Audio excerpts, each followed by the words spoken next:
She was 74 years old. Her hands were trembling, her feet were bare on burning asphalt, and there was no one, not a single soul, who stopped to look at her. That was the last thing Dorothy saw before the iron gate slammed shut. A gate that had promised to be her home, that became her sentence. 3 elderly people, thrown into the street. No water, no food, not a single dollar between them. With 25 miles of open desert ahead. And what was about to happen to them has no human explanation. If you already feel the weight of this story pressing on your chest, hit that like button right now, because what comes next will leave more than one person speechless. Margaret Collins was 68 years old, white hair pulled back with a worn ribbon, a small frayed backpack hanging from her right shoulder, and eyes clouded, not from tears, but from cataracts. She had not seen the world clearly in months. Everything was a blurred smear of light and shadow. But what she felt that morning, she felt it with devastating clarity. Beside her, Thomas Valero, 72 years old, lean but wiry, like an old oak that has survived too many storms, leaning on a walking stick he had carved with his own hands decades ago. His knees, broken down by time and neglect, trembled with every step. But his eyes were stone, the eyes of a man who has lost too much to give up easily. And then there was Ruth, 74 years old, the oldest of the 3, a small wooden cross pressed between her fingers, her lips moving without a sound, not from fear, from prayer. Because it was the only thing she had left. The 3 of them had arrived at Sunrise Manor Nursing Home with the same fragile hope that any person carries when they can no longer carry themselves.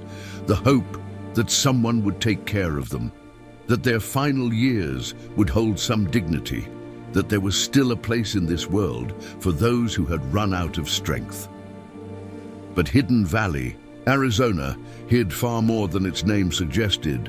Sunrise Manor was a business, not a home, a business built on the stolen pensions of the most vulnerable people alive. Its director, Raymond Barker, arrived every morning in a black luxury SUV, immaculate suit, Italian shoes, and a coldness in his eyes that no suit can ever hide. Always at his side, Frank Ruiz, the accountant, balding, thick-rimmed glasses, and a smile that never reached his eyes. Together, they had built a perfect system for stealing from those who could not defend themselves. They billed for services that were never provided. They diverted pension payments to ghost accounts. They cut medications. They reduced meal portions. And whenever someone asked questions, the answer was always the same: there's no budget. Those who pushed back disappeared. Not violently, they were simply expelled, declared unmanageable cases, thrown into the street as if their lives meant nothing. That is exactly what happened that morning. The sun had barely begun to crack the horizon over Hidden Valley when the gates of Sunrise Manor flew open. Barker appeared in the doorway, same suit as always, but without the mask of politeness he occasionally wore in front of visitors. Behind him, 2 guards, built heavy, faces hard, the kind of faces that have been trained not to feel. Margaret woke to the noise. Thomas was already sitting on the edge of his cot, awake before dawn, the way old people are when the body no longer knows how to sleep. Ruth was the first to cry out. A sharp sound, fear and rage tangled together. Everyone out. Now. Barker's voice hit the hallway like a sledgehammer. Time's up. The facility is closing its doors. No funds, no space. Pack what you can, if you have anything. Margaret rose without understanding. Thomas grabbed his walking stick and stepped between the guards and his friends. You cannot do this to us. Where are we supposed to go? We are people. Barker did not even look at him. Your benefits ran out, old man. That is not my problem. Frank Ruiz, standing just behind his boss, allowed himself a small smile, almost invisible. the smile of someone who knows exactly what he is doing and enjoys every second of it. The guards did not wait. No words, no consideration. They pushed the three of them toward the door. Margaret felt a rough grab at her arm. Ruth stumbled on the front step and fell to her knees. Thomas tried to resist, but was no match for younger, stronger hands. They were taken out one by one, like animals that had become inconvenient, like garbage that needed to be cleared away. The iron gates closed behind them with a metal crash that landed in each of their chests like a gunshot. Barefoot, wearing the clothes on their backs, one small bag between the three of them, and 25 miles of Arizona desert in front of them. No one was watching. No one moved to help. The sun had just risen, but it already burned hard. The dirt road stretched out endlessly, dusty and without a single patch of shade. Margaret clenched her fists, drew one long breath, and started walking. Behind her, Thomas, his walking stick pressing into the dry earth. Every step accompanied by a sound that did not come from his throat, but from his knees. And Ruth, her cross held tight, lips still moving without stopping. They walked 1 hour, then 2. The sun climbed to the center of the sky and became a hammer. Bare feet began to blister on the burning asphalt. Thirst arrived first as discomfort, then as urgency, then as torture.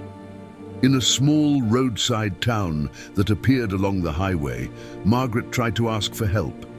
She knocked on the door of a corner store. The man behind the counter looked her up and down. He closed the door without a single word. At the gas station at the crossroads, the attendant saw them coming and raised his hand before they could speak. "We don't have anything for you. Don't stay here." It was like receiving the same blow twice, the same expulsion, a different place, a different face, but the exact same contempt.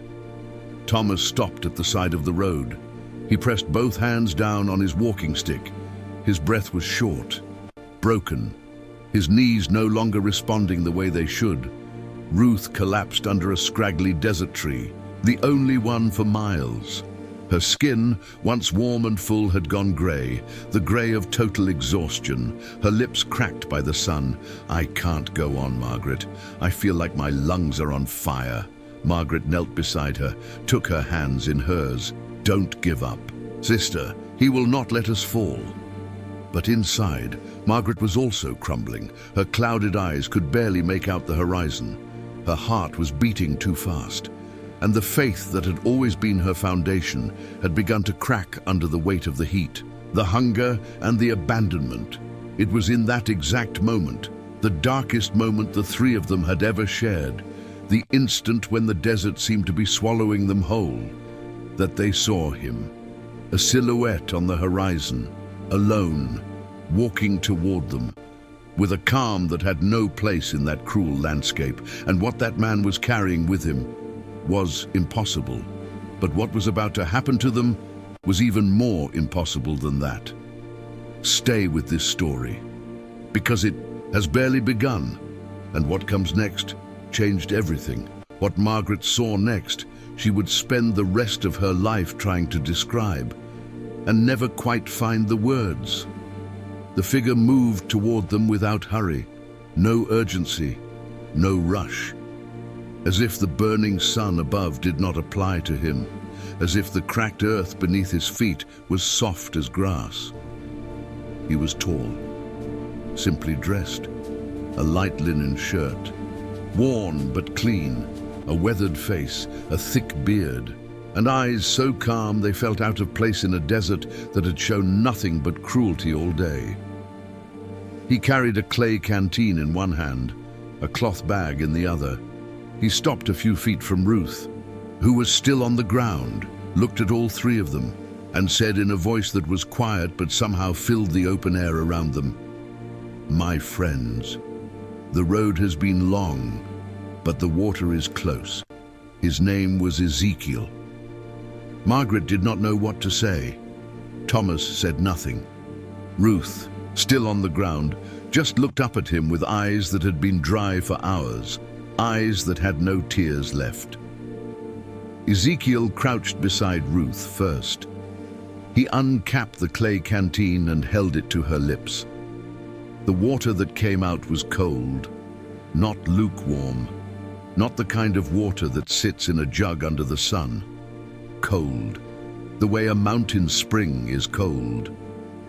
Ruth drank in slow sips, and with every sip, something changed in her face. The gray began to leave her skin, the tension in her jaw released. She breathed deeply, the first real breath she had drawn in hours. Then Ezekiel offered the canteen to Thomas, then to Margaret. Both drank with the same desperate gratitude, and both felt the same thing Ruth had felt. It was not just thirst being quenched, it was something deeper, something that had nothing to do with water.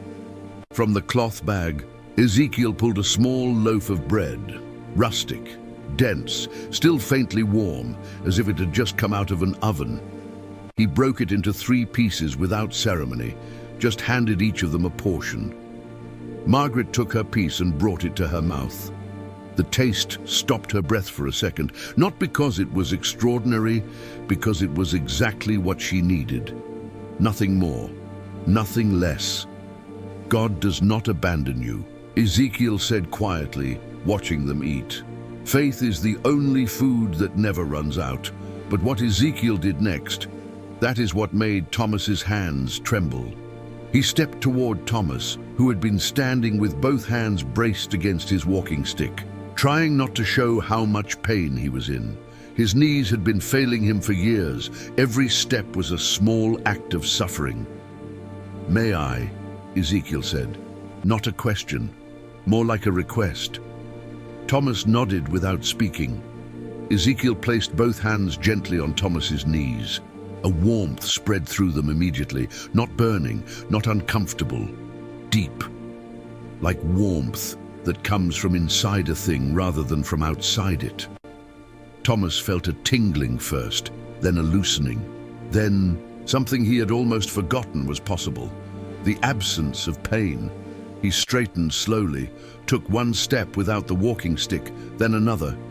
He bent his knees. Time they to go. held. No more extensions. He looked down at his Please, own we have legs as nowhere if else. they belonged to a stranger. Rules are rules. Out This now. can't be real, This is he cruel. We whispered. have no... Move along. A single Don't make tear this harder. moved down his weathered cheek.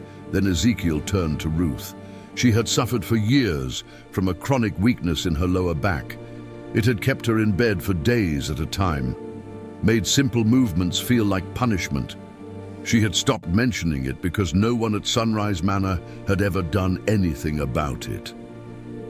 Ezekiel placed his hands at the base of her spine. The same warmth, the same deep, spreading release. Ruth closed her eyes. She felt the stiffness dissolving, not slowly but all at once, like a knot that had been cut. She stood up straight, took a long breath, rolled her shoulders back, and smiled the way a person smiles when they have just been given something they had stopped believing they deserved. "Thank God," she said. "The pain is gone. I feel like I could walk for miles." But Ezekiel was not finished. He turned to Margaret, and Margaret already knew. She could feel it. She had lived for years behind a curtain. The cataracts had stolen the world from her piece by piece. Colors first, then shapes, then faces. She had learned to navigate by memory and instinct. She had stopped grieving it because grief takes energy she no longer had. Ezekiel stood directly in front of her. His face, blurred to her the way all faces were, took a step closer. "Margaret," he said, "the light never goes out. Sometimes we simply forget where to look for it."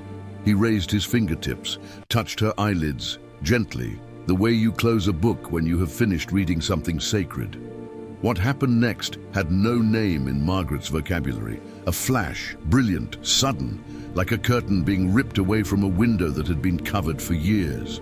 First, color, diffuse, then sharp, then shapes, then edges, then faces. She blinked once, twice, and Ezekiel came into focus. The deep blue of his shirt, the warm brown of his skin, the white of his beard. She turned her head. Thomas. Every line on his face, every gray hair, every tear still drying on his cheek. Ruth, her wooden cross, her trembling smile. She looked at the desert around her, the red dust, the infinite sky, the scrubby brush that she had only ever felt with her feet. "I can see," Margaret said. Her voice broke. "By the grace of God, I can see." She held Ezekiel with both arms. She was not a small woman, but she held him the way a child holds something they thought was lost forever. Thomas and Ruth watched in silence. There was nothing to say. Some moments do not need words. Some moments simply need to be witnessed. What happened in that desert was not something any of them could explain to a doctor or a judge or anyone who had not stood in that heat with nothing left. But what Ezekiel said next changed the direction of everything. He looked at all three of them. "You have been tested in fire," he said, "and from it you came out stronger. Now the road takes you to the sanctuary of the divine resurrection in still water. There you will find rest. And the final piece, now! the one that will bring the truth into the light." Keep moving. The remaining miles felt nothing Quiet. like the first Just ones. walk. The sun was still strong, but the exhaustion was less. The thirst was gone. Their steps, once dragged and desperate, were now firm, purposeful. Margaret kept stopping to look at things. Wildflowers along the shoulder of the road, the shape of rock formations she had only imagined, the exact shade of blue the sky turns in late afternoon in Arizona. Thomas walked without his stick serving as a crutch. He still carried it. But for the first time in years, it was just a piece of wood. Ruth hummed softly. Old songs, hymns she had learned as a child in her grandmother's kitchen. Ezekiel walked with them, quiet, steady, sharing small observations about the landscape, reminding them gently of the beauty that resilience carries inside it. The sun was setting, oranges and purples bleeding across the horizon, when the town of Stillwater finally appeared. And there, on a low hill at the edge of town, was the sanctuary of the divine resurrection, a modest structure, adobe and timber, surrounded by a small garden, carefully tended. The kind of place that does not announce itself, that simply waits, as if it has always known you were coming. Before you continue with this story, I need to ask you something. Have you ever been in a moment like this one, where the only thing you had left was faith? Tell me in the comments right now. I read every single one, and your story might be the one that someone else needs to hear today. When they crossed the threshold of the sanctuary, they were met by a woman of middle age, calm face, kind eyes, wearing the simple habit of a religious sister. Her name was Sister Francis. There was something in the way she looked at them that communicated understanding before a single word had been spoken, the kind of understanding that cannot be learned, only lived. "Welcome," she said. "We have been waiting for you." Margaret, Thomas, and Ruth exchanged a glance. How could she have known? Ezekiel said nothing. He simply gave a small, quiet nod. And when they turned back to look at him more directly, he was gone. No farewell, no explanation, just the echo of everything he had given them. And the certainty that his presence had been something no coincidence could account for. Sister Francis led them to a small dining room, a table set simply. Warm, soup, fresh bread, hot coffee. They sat, they ate. And for the first time since the iron gates had slammed behind them, they felt something they had almost forgotten. Safe. Not because the threat was over, but because they were no longer alone. After the meal, Sister Francis brought them to a small sitting room, shelves of books, a low lamp, soft chairs, the kind of room that asks nothing of you except that you sit down and breathe. Then her expression shifted, just slightly. The warmth remained, but something more serious moved beneath it. "There is something I need to tell you," she said. "Something I have been keeping for a long time, waiting for the right moment, waiting for the right people." She paused. "My cousin, Sister Clara, used to work It's at closing. Sunrise Manor. Ruth, stay She close. saw things there. I'm here, Margaret. Things Hold that on. should never have been allowed to The happen. gates. Margaret They've set shut us down her out. cup. We'll find Thomas another leaned way. forward. Ruth pressed the wooden cross between her palms. What kind of things? Margaret asked. Her voice was steady, but her heart was not. Sister Frances looked at each of them in turn. Everything, she said. She documented everything, and what those documents contained was enough to destroy Raymond Barker and Frank Ruiz completely. But it was also enough to break your heart, because buried inside those files were not just numbers, not just fraudulent invoices and stolen pension deposits. There were names, the names of residents at Sunrise Manor who had died. Not from old age, not from illness, from neglect, from medication that was rationed to save money, from meals that were cut until they were no longer enough to sustain a human body, from being forgotten deliberately by people who were being paid specifically to remember them. But what Ezekiel had brought these three people across 25 miles of desert for was not just to grieve. It was to act. If you are not subscribed to this channel yet, do it right now. Because what happens next, the moment when these three ordinary people walk into a government office with a bag full of evidence and demand to be heard, is the reason this story exists. And the next story we are publishing might be the one that was made specifically for you. Sister Frances stood. She crossed to an old wooden chest in the corner of the room, pulled a silver key from a chain around her neck, opened it. Inside, wrapped carefully in cloth, were several thick bundles of documents. My cousin spent months collecting these, she said, before she passed. She knew no one would believe her without proof. She asked me to keep them, to wait for the right moment. She believed the truth always finds its way. She placed the bundles on the table. Margaret reached out. Her newly clear eyes moved across the pages, fabricated invoices, bank records showing diverted funds, written statements from former staff, medical files with suspicious gaps, over $2 million, stolen from the oldest and most defenseless people in Hidden Valley. Thomas's jaw tightened. His fists closed on the table. Ruth wept quietly, her cross pressed to her lips. And Margaret looked up from the documents with something new in her eyes. Not grief, not fear, fury. The quiet, absolute fury of a woman who has survived the worst and is no longer afraid of anything. We cannot allow this to continue, she said. Not for us, for every single person whose name is in these files. They stayed up through most of the night, reading, talking, planning. Sister Frances told them about a government official named Patrick Reynolds, known throughout the county for his integrity. A rare thing. A man at the Community Assistance Division who had built a reputation for actually listening. He is the one you need to find, she said. Trust him with this. When the first light of morning came through the windows of the sanctuary, the three of them looked different. Not rested, they had barely slept, but changed. The defeated, barefoot strangers who had been pushed out of iron gates the morning before were gone. In their place stood three witnesses, three survivors, three people carrying a truth heavy enough to bring down an empire of corruption, and they were ready to carry it all the way. The morning air in Stillwater was cool and still. Sister Frances stood at the door of the sanctuary. She held each of them for a long moment before letting go.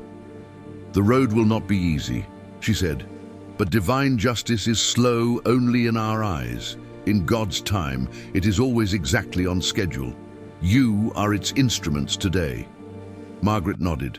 Thomas adjusted the backpack over his shoulder, the one carrying the documents. Ruth pressed her cross to her lips one final time. Then the three of them turned and walked toward the city. The drive into Phoenix was long. They caught a ride with a farm worker heading into town, a quiet man who asked no questions and expected nothing, just pointed to the back seat and said, "Get in." Sometimes mercy comes without a name. Sometimes it comes in a pickup truck going 60 on a straight desert highway. Margaret sat with her eyes wide open the entire drive, watching the landscape move past the window. Fields of saguaro cactus, pale gold hills, a sky so blue it looked painted. She had not seen any of it clearly in years. She absorbed every detail, like someone who knows that sight is not guaranteed. Thomas held the backpack against his chest the whole way. Ruth prayed without stopping, softly, under her breath. Breathe. The way a person prays when they know the outcome is no longer in their hands. Phoenix announced itself long before they arrived. The skyline rising from the flat earth, traffic thickening, noise replacing silence, the easy vastness of the desert shrinking into lanes and intersections and buildings. The Community Assistance Division was a grey modern building on a busy corner of Central Avenue. Government architecture designed to look permanent, designed to make you feel small. Margaret stood in front of it for exactly 3 seconds. Then she pushed the door open. Inside, the air conditioning hit them hard, cold, clinical. A young receptionist at the front desk looked up with an expression that communicated nothing. "How can I help you?" Not a question. A phrase that had been said so many times it had stopped being one. Thomas spoke first. "We are here to see Patrick Reynolds. We have information. It concerns Sunrise Manor Nursing Home in Hidden Valley." The receptionist looked them over the way people in waiting rooms look at those who have clearly not made appointments. A quick scan, a quiet assessment. "Mr. Reynolds is very busy. Do you have an appointment?" Ruth explained the urgency as gently as she could. The receptionist pointed to a row of plastic chairs against the wall. "Wait over there. Someone will let you know." They waited. The plastic chairs were designed for a waiting room, not for 3 elderly people who had walked 25 miles through the desert the day before and slept barely 3 hours. The clock on the wall moved the way clocks move when you are watching them, painfully, 1 minute at a time. Other people came in, others left. Some were attended to immediately. Some sat with the same hollow expression Margaret recognized from her months at Sunrise Manor. The expression of people who have learned to expect nothing and are never surprised. Margaret felt the determination in her chest beginning to press against something that wanted to give up. She had felt it before, in the desert, in the moments before Ezekiel appeared. She recognized it as the last test before the door opens. She sat straighter, folded her hands, and waited. Then a door opened. A man in his early 50s stepped out, solid build, wire-rimmed glasses, a suit that was good but not showy. The kind of suit that belongs to a man who dresses for work rather than for appearances. He stopped, looked at the 3 of them. Something in his expression shifted. Maybe it was their age. Maybe it was the quiet gravity in their faces. The particular dignity that suffering, when it does not break you, leaves behind. "Excuse me," he said. "Were you waiting to see me?" His voice was unexpectedly warm. The 3 of them stood simultaneously. "Yes," Margaret said. She stepped forward. "My name is Margaret Collins. These are my friends, Thomas Valero and Ruth. What we have to tell you concerns Sunrise Manor Nursing Home in Hidden Valley. We believe serious crimes have been committed against us, against others, against people who did not survive to speak for themselves. Patrick." Reynolds looked at her for a long moment, not with skepticism, not with the polished indifference of someone who has heard too many complaints, with attention, real attention. "Come in," he said, and held the door open. His office was orderly.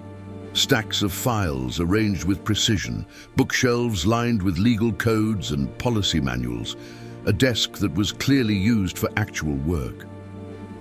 He sat across from them, laced his fingers together on the desk and said, "Tell me everything. I'm listening." So they did. Margaret spoke first. She described the morning the gates opened, the 2 guards, Raymond Barker in his immaculate suit, Frank Ruiz and his quiet, satisfied smile. She described the walk, The heat, the blistered feet, the gas station attendant who raised his hand before they could speak. The door of the corner store that closed without a word.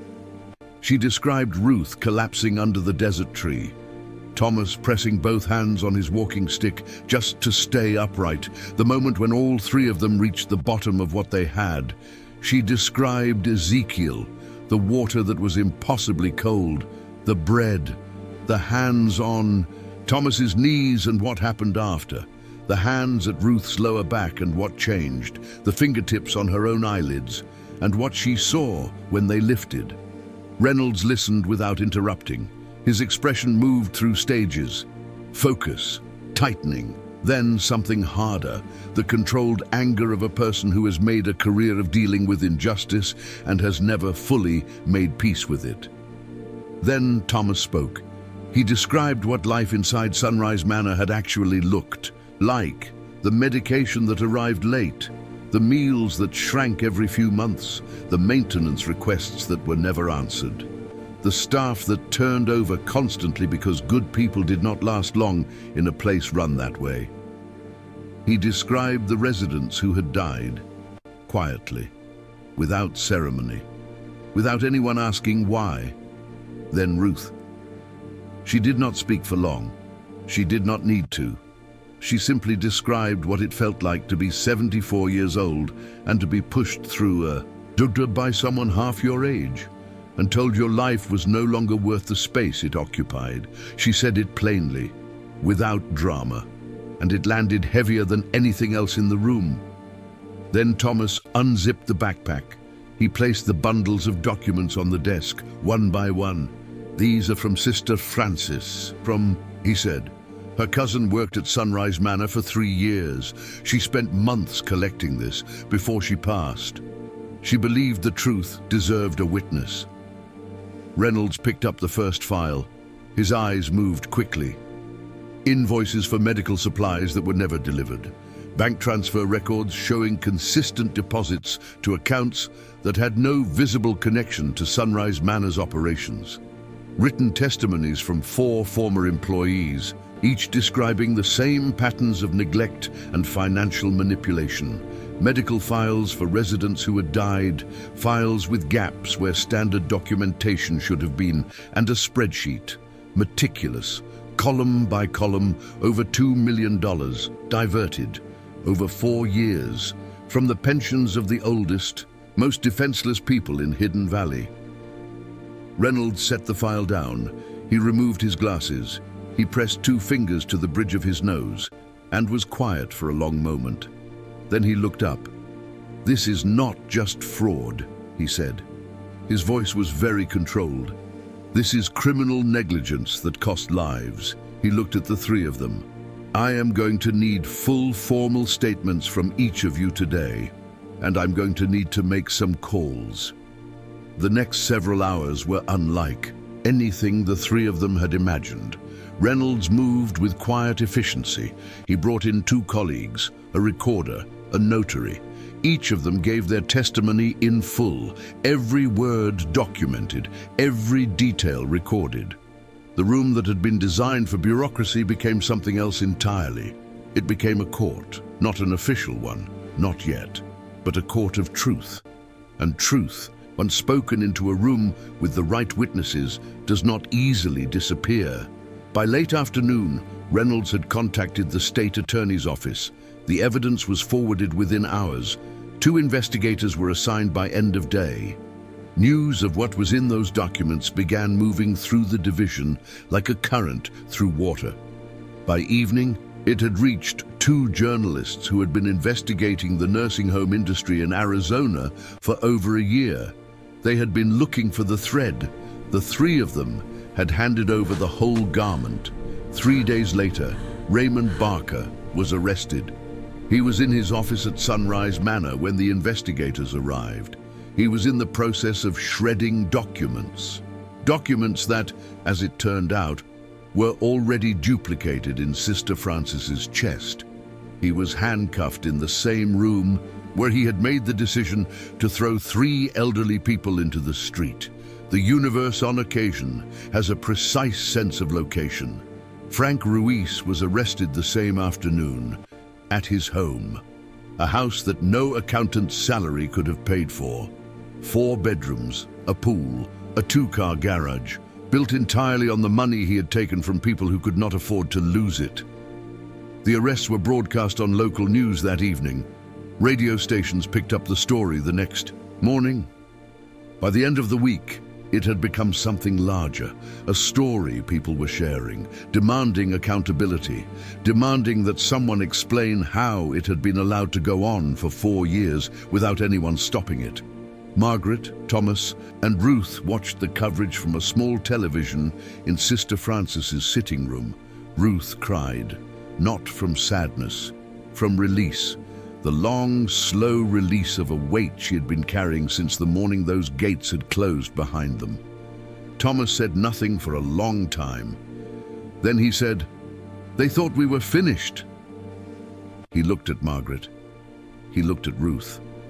They were wrong about that. But the story was not over, not even close. Because 3 days after the arrests, Patrick Reynolds called them back to his office.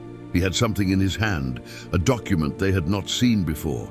His expression was difficult to read, somewhere between astonishment and the particular satisfaction of a man who has seen justice work the way it is supposed to. He sat down. He looked at Margaret.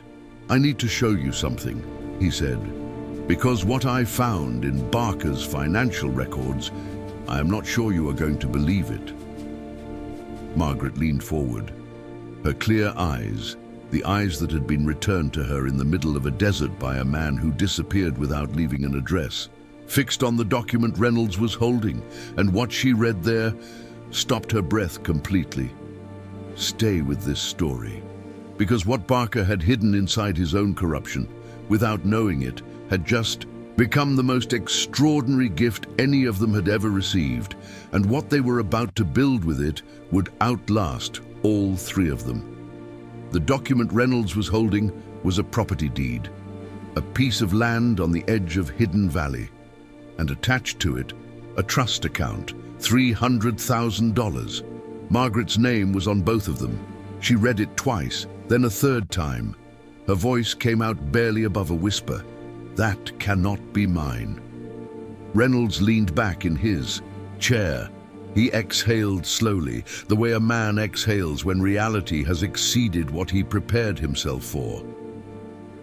"It appears that Barker registered this land and this account as part of a money laundering arrangement," he said. "He needed a name, someone with no criminal record, no financial history, someone no one would ever think to investigate. He chose yours, Margaret. The document has a clause, written in Barker's own hand. It says, 'For the building of a house for the forgotten.'" Margaret stared at the page. Frank Ruiz had written those words. A man who had stolen $2 million from the most vulnerable people alive had written those words. Perhaps to give himself the illusion of conscience, perhaps as a contingency, a way to redirect funds if things went wrong and he needed to appear charitable. It did not matter why. What mattered was what the law said next. When Barker's assets were seized, Reynolds explained, "Everything registered in your name, by law, transfers to you. The land is yours. The money is yours, completely and legally." The room was silent for a long time. Thomas sat with his hands on his knees, the knees that no longer hurt, the knees that had been returned to him in the open desert by a man carrying a clay canteen. Ruth held her wooden cross so tightly the grain of it pressed into her palm. Then something crossed Thomas's face. Not surprise. Something quieter than surprise. The expression of a man who has lived long enough to recognize when something is not coincidence. "This is not an accident, is not an..." He said, "None of this is." Ruth looked at Margaret. Margaret looked at the deed in her hands. Then she set it down on the desk, carefully, like something sacred, and looked up at Reynolds. "We know exactly what we are going to do with it," she said. They did not sleep much that night. They sat in Sister Francis's sitting room until the small hours of the morning, talking, Time to drawing go. things No on more a extensions. notepad, a Please, floor we have plan, nowhere else. a list of names. Rules are rules. People Out, they now. knew who had nowhere This to is go. cruel. We have no Move along. Schedule. Don't make this A harder. vision. The idea came fully formed, the way ideas do when they have been waiting inside you for a long time without being named. They were going to build a home, not a facility, not a managed care unit, not a place where someone in an expensive suit decided how much your life was worth. A home where people were known by their names, where meals were made with care, where the garden had benches under shade trees, where no one was ever told they had become inconvenient. They were going to call it the Radiant Path Refuge. Sister Francis offered what her order knew about running a social mission. Reynolds connected them with the county's social services network. 2 local contractors donated labor. A hardware supplier in Phoenix heard the story on the radio and called Reynolds' office to offer materials at cost. Then, at no cost at all. Volunteers arrived, students, retired tradespeople, a retired nurse who had left the profession precisely because of places like Sunrise Manor, a woman who had lost her mother in a care facility and had been looking for somewhere to put her grief ever since. The land on the edge of Hidden Valley, dry and cracked when Margaret first saw it with her newly restored eyes, began to change, week by week. Foundation, walls, a roof, a kitchen with wide windows, a garden that someone planted with wildflowers because Margaret had mentioned once that she had spent years unable to see them properly. Margaret oversaw every detail. Her eyes, the eyes she had been given back in the middle of the desert, missed nothing. She walked every room before the walls were finished. She sat in every chair that was ordered to make sure it was comfortable for someone whose body had been worn down by decades of labor and loss. She checked every door handle to make sure it could be opened by hands that trembled. Thomas brought the same precision to the structure itself, the practicality of a man who has built things with his hands and knows the difference between something that will last and something that merely looks like it will. Ruth was the soul of the place.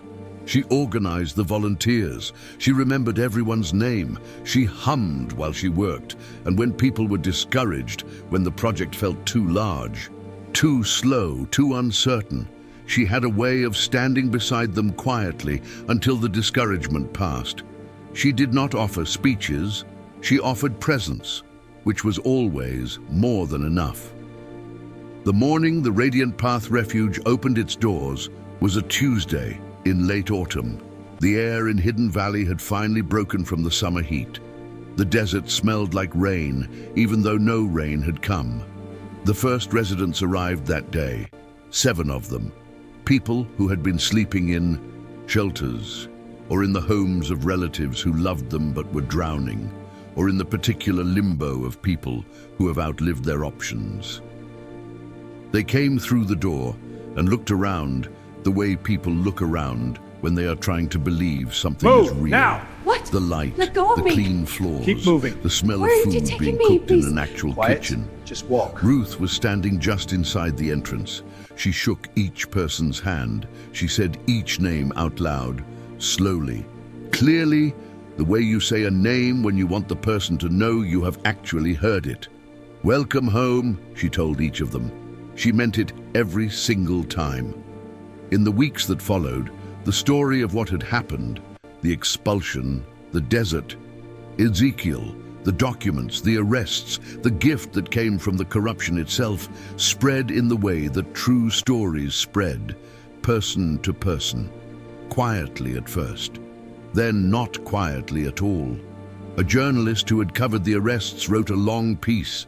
It was shared thousands of times. People sent donations from states none of the 3 of them had ever visited. Letters arrived addressed simply to Margaret, Thomas and Ruth, Hidden Valley, Arizona. And somehow they arrived. Some letters were from elderly people describing their own fear of abandonment. Some were from adult children who had placed their parents in care homes and were now asking hard questions.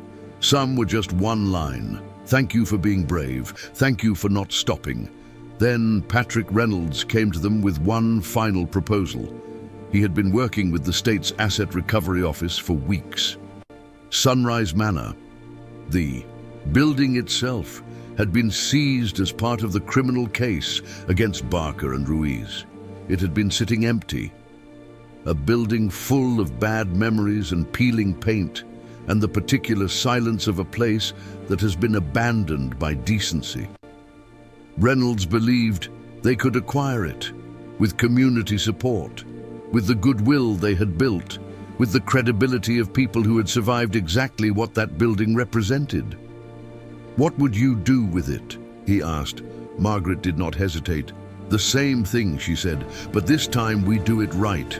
The renovation took 4 months. Every wall that had contained suffering was repainted. Every room that had been defined by neglect was rebuilt with care.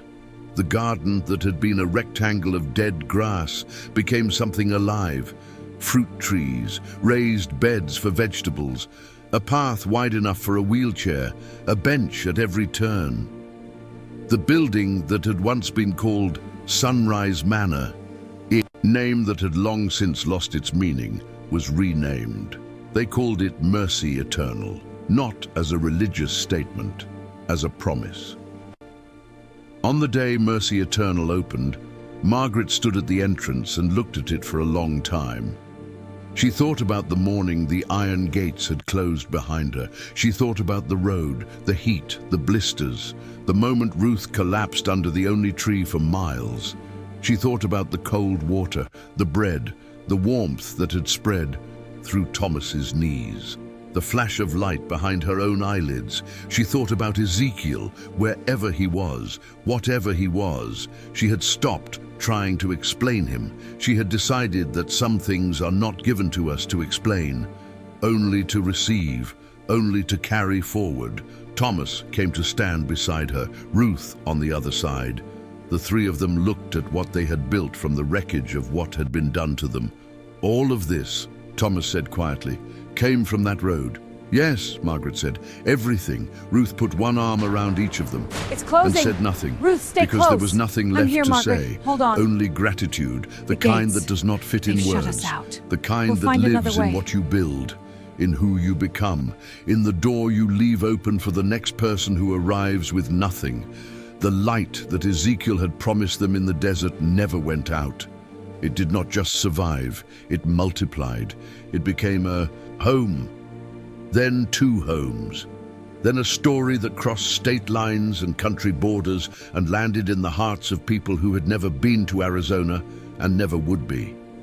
It became proof that faith is not passive, that dignity cannot be permanently stolen, that 3 people at the bottom of everything, barefoot, thirsty, pushed through a gate by men who believed they were worthless, can become the very thing the world needed them to be, if they do not stop, if they do not give up, if they keep walking, even when the road is burning beneath their feet, even when no one opens their door, even when the only thing left is a wooden cross pressed between trembling hands and a voice moving silently in prayer.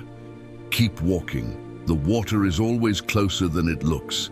If this story moved something in you today, like this video right now, share it with someone who needs to hear it. Someone going through something they believe they cannot survive. Someone who has forgotten what they are worth. Someone who is standing at a gate that just closed. Subscribe to this channel, because tomorrow another story is waiting. Another ordinary person who refused to be finished. Another miracle that wore the face of the impossible and turned out to be the most real thing in the room. God bless you. Thank you for staying until the end. We will see you in the next story.